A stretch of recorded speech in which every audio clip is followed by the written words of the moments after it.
So here we see the warm-up problems for multiply and divide negative numbers. So the important thing to remember is if there's two negatives, then they're going to cancel out and the answer will be positive. If there's only one negative, then the answer is going to be negative. If there's no negatives, then the answer will just be positive.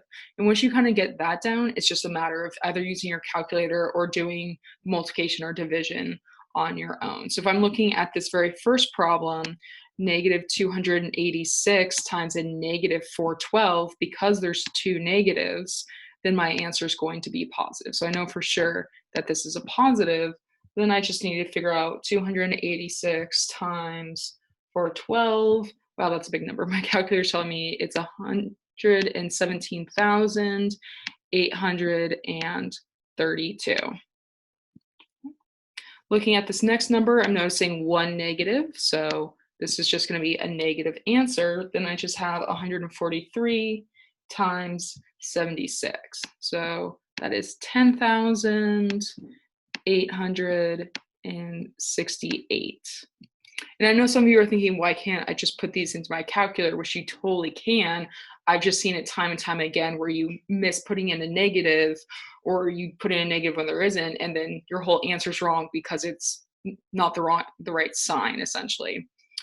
Looking at this third problem, these are both positive, so a positive times a positive is going to be a positive. So this answer is going to be positive. So I just need to do 456 times 87, and that's 39,672. Over to this one, we have one negative, so our answer is going to be negative. Then I just need 92 times 232, which is 21,344. Moving on to our division, same rules apply. So if you have one negative, then our answer is going to be negative. If you have two negatives, then our answer is going to be positive. No negatives, the answer is positive. One negative, answer's negative. So you can already kind of predict what it's going to be. And this actually is very helpful, especially considering that our quiz is multiple choice. So you already could probably eliminate some of the answers just knowing what sign it's going to be.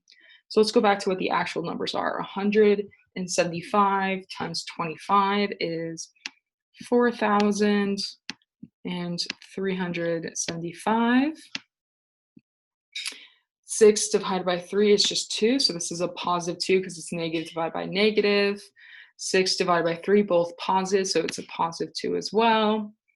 28 divided by 7 is 4, but it's a negative 4 because the 7 was negative.